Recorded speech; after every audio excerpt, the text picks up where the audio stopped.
राहता तालुक्यात गेल्या 21 वर्षापासून सेवेत असलेलं साई योगेश मोबाईल इलेक्ट्रॉनिक व सॅमसंग स्मार्ट कॅफे यामध्ये सॅमसंग कंपनीचे सर्व मोबाईल तसेच इतर सर्व कंपन्यांचे मोबाईल उपलब्ध, तसेच सर्व प्रकारचे फायनान्स सुविधा उपलब्ध। IFB कंपनीचे अधिकृत विक्रेते या शोरूम मध्ये सर्व प्रकारचे इलेक्ट्रॉनिक वस्तूही उपलब्ध। तर आजच भेट द्या। आमचा पत्ता श्री छत्रपती कॉम्प्लेक्स राहता, मोबाईल नंबर 9762752222 9142 240 240। राहता तालुक्यातील पिंपळवाडी इथं नव्यानं निर्मित करण्यात आलेल्या छत्रपती शिवाजी महाराज प्रवेशद्वार उद्घाटन समारंभ राज्याचे जलसंपदा मंत्री नामदार राधाकृष्ण विखे पाटील यांच्या शुभ हस्ते संपन्न झाले। पिंपळवाडी ग्रामस्थांनी नामदार राधाकृष्ण विखे पाटील यांचं स्वागत अतिशय दिमागदार केलं। फटाक्यांची आतषबाजी करत नामदार विखे पाटलांचे ढोल ताशांच्या गजरात स्वागत करण्यात आलं। यावेळी शिवशाहीर कल्याण महाराज काळे यांच्या पोवाड्याचा कार्यक्रम संपन्न झाला। नामदार विखे पाटील यांचं आगमन होताच रथातून मिरवणूक काढण्यात आली। श्री छत्रपती शिवाजी महाराज प्रवेशद्वाराचं उद्घाटन तसेच छत्रपती शिवाजी महाराजांना पुष्पहार अर्पण करण्यात आला।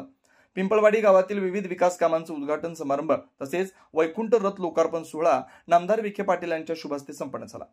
या कार्यक्रमाप्रसंगी कार्यक्रमाचे अध्यक्ष वाल्मिकराव धरण, माजी जिल्हा परिषद सदस्य डॉक्टर धनंजय धनवटे, पिंपळवाडी गावचे सरपंच विक्रम तुरकणे, पोलीस पाटील भानुदास तुरकणे, माजी उपसभापती दीपकराव तुरकणे, माजी उपसरपंच जालिंदर तुरकणे, माजी उपसरपंच युवराज काका तुरकणे, विलासराव तुरकणे, सोसायटीचे चेअरमन रामनाथ तुरकणे, रवी नाना तुरकणे, उपसरपंच सुनीता तुरकणे, ग्रामपंचायत सदस्य हर्षदा वाघचौरे तसेच पिंपळवाडी येथील ग्रामस्थ नागरिक मोठ्या संख्येने उपस्थित होते। बऱ्याच वर्षाची आपल्या पिंपळवाडीकरांची मागणी होती आणि मी इतक्या वर्ष पाहत होतो ही वेस कशी होती, पण टप्प्याटप्प्यानं त्या मारुती मंदिराचा जीर्णोद्धार झाला पहिल्यांदा आणि मग मला वाटतं एक ऐतिहासिक काम आपल्या सगळ्या ग्रामस्थांनी केलं। ह्या प्रवेशद्वार इतका आपण सुंदर बांधलेला आहे, आपल्या गावाचं वैभव त्यामुळे वाढलं आणि त्यापेक्षा पुढे जाऊन आपण आराध्य दैवत छत्रपती शिवाजी महाराजांचा पूर्णकृती पुतळा या प्रवेशद्वारावर उभा केलाय। मला वाटतं एक ऐतिहासिक ठेवा आपल्या गावाने या निमित्त निर्माण केलेला आहे। म्हणून मग सुरुवातीला म्हटलं की ऐतिहासिक क्षणाचा साक्षीदार होण्याचं भाग्य मला मिळते। त्यामुळे मी सर्व ग्रामस्थांना, पदाधिकाऱ्यांना, आमच्या तरुणांना एक ऐतिहासिक कामाबद्दल आणि ज्या माता भगिनी समोर बसलेल्या आहेत त्यांचं मनापासून मी अभिनंदन करतो। खरं पिंपळवाडीकरांच्या मनातील आणि शिवप्रेमींच्या मनातील स्वप्नपूर्ती होत आहे। आताच आपण काही दिवसापूर्वी श्रीरामपूरला आपण छत्रपती शिवाजी महाराजांच्या पूर्णकृती पुतळ्याचं अनावरण केलं। मला वाटतं महाराष्ट्रामध्ये इतका ऐतिहासिक सोहळा झाला नसेल, इतका उत्तम सोहळा आपण त्यावेळी श्रीरामपूरकरांनी करून दाखवला। इथे येताना कोलारमध्ये सुद्धा छत्रपती शिवाजी महाराजांच्या अश्वरूढ पुतळ्याच्या कामाचा शुभारंभ मी करून आलो। जिल्ह्याचा पालकमंत्री झाल्यानंतर पहिल्या दिवशी हा निर्णय केला की जिल्ह्याच्या प्रत्येक तालुक्याच्या ठिकाणी आमच्या छत्रपती स्मारक उभं राहिलं पाहिजे, आपण निर्णय केला आणि म्हणून फक्त घोषणा आपण केली नाही तर श्रीरामपूरला जागा उपलब्ध करून दिली। संगमनेरमध्ये आता आपण जागा उपलब्ध करून दिली, राहुरीमध्ये आपण उभा करतोय, पारनेरला जागा उपलब्ध करून दिली। कारण शेवटी जे दैवत आहे आपलं, यातूनच खरं आपल्याला सातत्यानं स्फूर्ती मिळत राहते, त्यांच्या आशीर्वादाने एक नवीन ऊर्जा मिळत राहते आणि जे मानबिंदू आहे आपले, त्यातून उद्याची पिढी घडवण्याचा आपल्याला नवा आत्मविश्वास मिळत राहतो।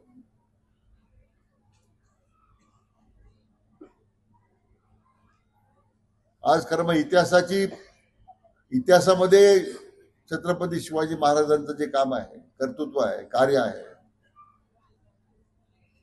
तेच आपल्याला भविष्यामध्ये वाटचाल करताना एक नवी संजीवनी देतो. 18 पगड जातीला एकत्र करून हिंदवी स्वराज्याची स्थापनेची घोषणा महाराजांनी केली आणि सगळ्या समाजाच्या लोकांना बरोबर घेऊन एक मावळ्यांची फौज निर्माण केली. आणि इतिहास मी तुम्हाला सांगणार नाही, आपल्या सर्वांना तो पण माहित आहे. एक हिंदवी स्वराज्याची त्या ठिकाणी गुढी महाराजांनी उभारली. कुठल्याही सामाजिक अशा प्रकारची विषमता नव्हती, जातीचा, धर्माचा, पंथाचा कधी महाराजांच्या मनामध्ये नव्हता, हिंदवी स्वराज्याच्या संकल्पनेत नव्हता. तर माणसं एकत्रपणे एकजुटीनं त्या रयत करता राहिली. रयतेची स्थापना कशामुळे झाली? रयतेची स्थापना ही सर्वभौम अशा प्रकारच्या सामाजिक विकासाचा त्या ठिकाणी विकास झाला पाहिजे या दृष्टीने शेतकऱ्याला त्याचं देणं मिळालं, शेतीमध्ये काम करणाऱ्या माणसाला त्याचं देणं मिळालं, गावामध्ये काम करणाऱ्या कारागिरीला त्याचा सन्मान मिळाला. हा कधी विचार झाला नाही मी म्हटल्याप्रमाणे की कोणत्या जाती धर्माचा. दुर्दैवानं अनेक वर्षाच्या या सगळ्या वाटचालीमध्ये आपण छत्रपतींचा विचार विसरत चाललोय आणि आता आपली ओळख जातीवर व्हायला लागलेली आहे. मी या पंथाचा आहे, मी या धर्माचा आहे. हा संपूर्ण एक प्रगल्भ अशा प्रकारचा इतिहास आपल्या पाठीमागे उभा आहे, जो आपल्याला नेहमी साक्ष देतोय. उद्याच्या विकसित देशाच्या महाराष्ट्राची वाटचाल ह्या इतिहासाला साक्षी ठेवून आपण करतो. मग ते इतिहासामध्ये असं धर्माच्या आधारावर मानवतेच्या कल्याणाचा या ठिकाणी विचार सांगितलेला नाहीये. आणि मग मनाला वेदना होता, दुःख होतं की आपण ज्यावेळी पाहतो चित्र की माणसाची ओळख जातीवर व्हायला लागली. मला उद्याचा काळ या तरुण पिढीचा आहे आणि त्यांच्या भविष्याची वाटचाल करताना छत्रपतींचा विचार डोळ्यासमोर ठेवून आपण अखंड भारताची, अखंड हिंदुत्वाची कल्पना आपण या ठिकाणी मांडली पाहिजे आणि ती विकसित केली पाहिजे अशी माझी आपल्याला विनंती. आज महाराजांनी उभे केलेले गड किल्ले हे तर आपले साक्षीदार आहेत, इतिहासाचे साक्षीदार आहेत, आपले प्रेरणास्रोत आहेत. गड किल्ले म्हणजे फक्त 4 भिंती आणि 4 बुरुज उभे केलेले किल्ले नाही आहेत, प्रत्येक किल्ला इतिहासाला साक्षीदार आहे, आपली अस्मितेचा साक्षीदार आहे.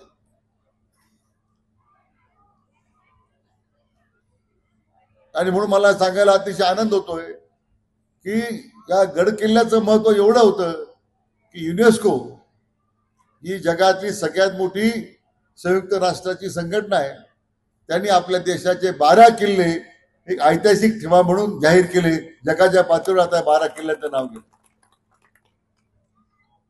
आपण त्या किल्ल्याचं संवर्धन करतोय. संवर्धन करण्यासाठी प्रक्रिया त्या ठिकाणी काम सुरुवात झाली.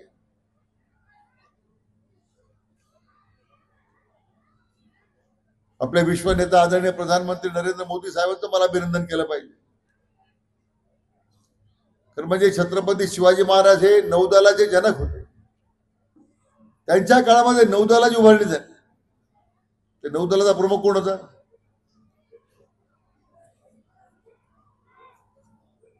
कोण होता नौदलाचा प्रमुख? आठवून सांगा. आपण आता पुतळा जाणवरून आलोय, इतिहास तर सांगितला पाहिजे ना. प्राध्यापक आहे का? प्राध्यापकाला इतिहास माहित नसला पाहिजे. परंतु मुद्दा मी सांगत होतो की त्या नौदलावर आदरणीय प्रधानमंत्र्यांनी काय केलं, आता शिवमुद्रा त्या ठिकाणी लावली आणि त्याला एक वेगळा त्या ठिकाणी शिवमुद्रा देऊन इतिहासाचा गौरव, छत्रपतींचा गौरव माननीय प्रधानमंत्र्यांनी या ठिकाणी केला. आणि आपली जी गुलामगिरीची जी चिन्ह होती त्या नौदलावर पूर्वी ब्रिटिश काळापासून आलेली ती पूर्णतः संपून गेली. केवढी मोठी घटना ही. मी देशाचा विकास छत्रपती शिवाजी महाराजांच्या विचारावर आधारित मी करतोय. हे मला आठवत असेल की निळवंडाच्या उद्घाटनाच्या वेळी आले त्या सभेत ते बोलले होते. आपलं विसर पडलं की मला माहित नाही. एक चिरंतन अशा प्रकारचा हा जो इतिहास आपल्या समोर आहे मित्र, की त्याच्या उद्याच्या ह्या संपूर्ण आपल्या मानवतेच्या कल्याणासाठी, आपल्या गावाच्या विकासाकरता, समाजाच्या विकासाकरता हा इतिहास जो आपल्या समोर आहे, मला वाटतं त्या इतिहासाच्यावर आधारित, त्या विचारावर आधारित आपण जरी पुढे जाण्याचं काम केलं तर मला वाटतं आपल्याला निश्चितपणे छत्रपतींना अभिप्रेत असणारा जो स्वराज्य आहे ते आपल्याला त्या ठिकाणी निर्माण करता येईल. आज मला आनंद होतोय की पिंपळवाडी सारख्या आज हा उपक्रम या ठिकाणी आपण राबवलाय. तेवढं मोठं स्मारक आपण या ठिकाणी उभं केलंय. पण हे करत असताना छत्रपतींचा जो इतिहास आहे,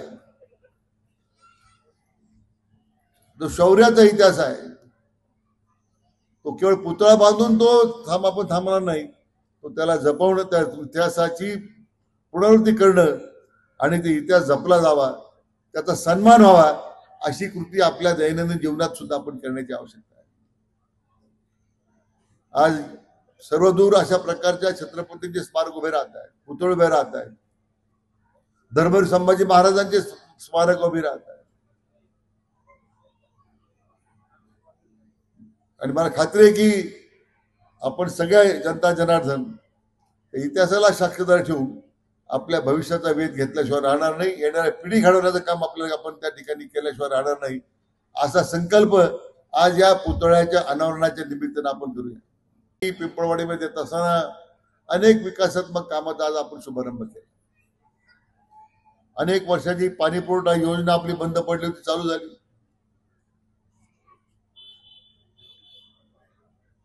आमच्या महिलांच्या डोक्यावरचा हंडा कायमस्वरूपी गेला का नाही?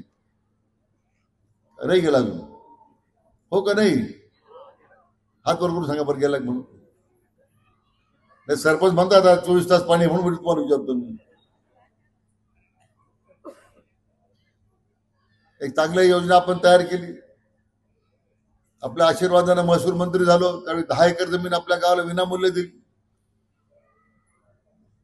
तुमचं साठवण तलाव पाणी ठेवा नाही ठेवा त्यावर भांडणं किती चालू होते. आता भांडणं मिटली. आता तलावात पाणी सोडलं तर जादा सोडलं म्हणून भांडणं सुरू आहे. समाधान कशात नाहीये. परंतु आज आपल्याला फार मोठी जबाबदारीने आपण पुढे सगळंच गावच्या दृष्टीने आपण विचार करतोय. कारण आमचं सरकारच शेतकऱ्यांच्या पाठबळावर आमचं सरकार काम करतं. येणाऱ्या प्रत्येक आपत्तीमध्ये आम्ही आज शेतकऱ्याच्या बरोबर उभे. पाण्याचा प्रश्न होता. यंदा किती पाऊस झाला पिंपळवाडीकरांचा अनुभव आलाय. पाऊस झालाच नाही यंदा, फक्त ढगफुटी झाली.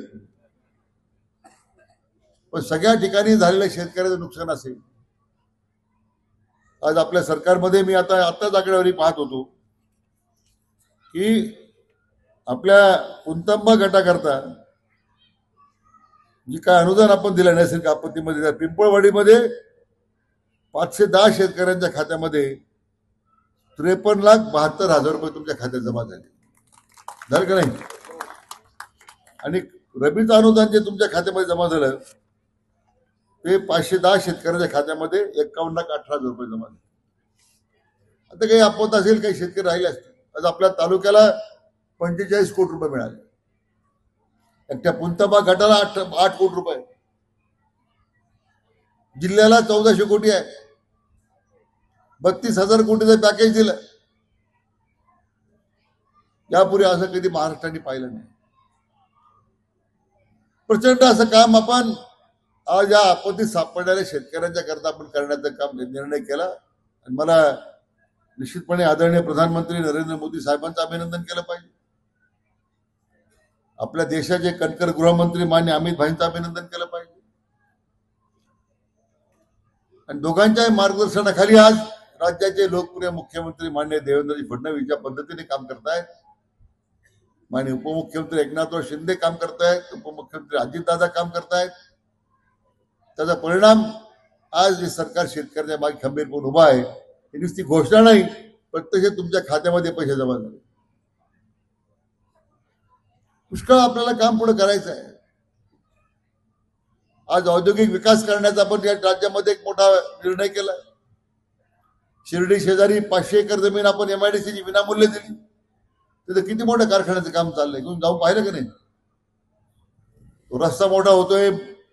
इथे पुढच्या 6 महिन्यामध्ये मला आताच कालच मला यादी मिळाली त्या उद्योगामध्ये किती मुलं लागणार आहेत.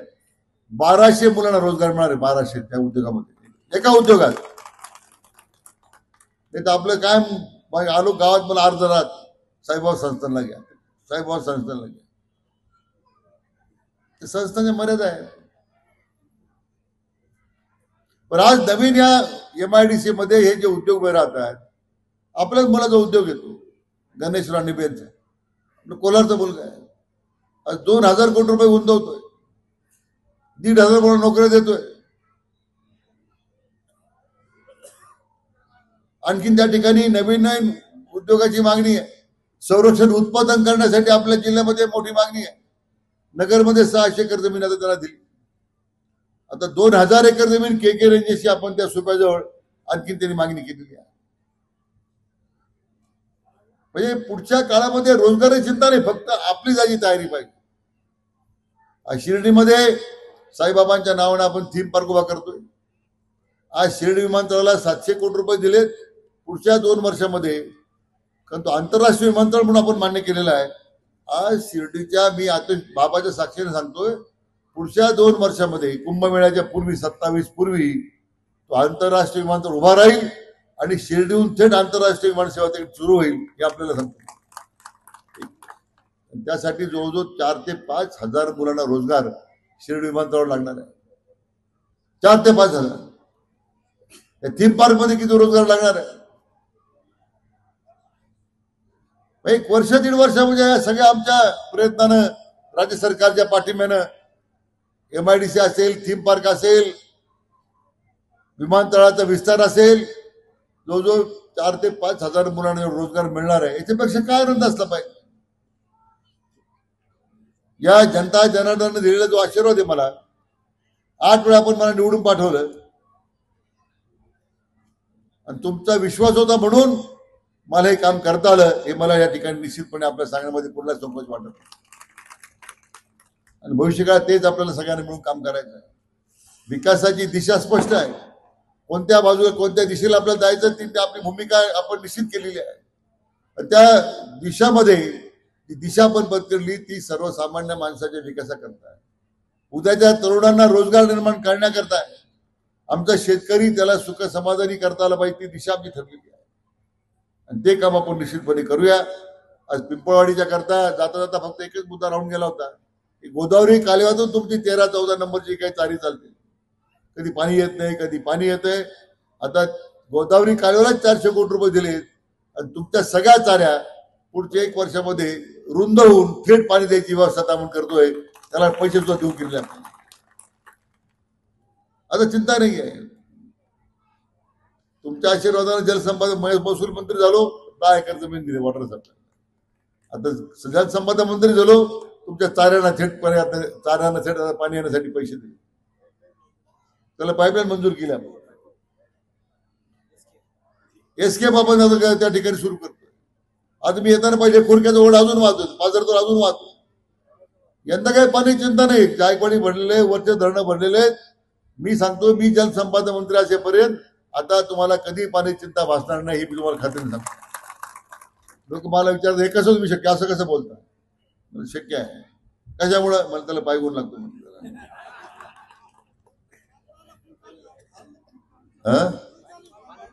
मग चिंता काय तुम्हाला पिंपळवाडीकडे? नाही कायम तक्रारी, पाणी नाही, पाणी नाही, वरून सोडा, वरून सोडा. आता पाणी बंद करा म्हणून मागणी आहे. मी मंत्री असे पण तुम्हाला चिंता येते तुम्हाला, पाणीच पाणी आहे. पुन्हा एकदा मी खरं म्हणजे आपल्या सरपंचांचं अभिनंदन करीन. अतिशय सरपंचांनी सगळ्या गावाला एकत्र घेऊन ज्या पद्धतीने त्यांनी या कामाची या ठिकाणी आखणी केली, खरं म्हणजे विक्रमराव, तुम्हाला खरं म्हणजे तुम्ही तुमच्या नावाप्रमाणे एक विक्रम केलेला आहे, समोर हरकत नाही.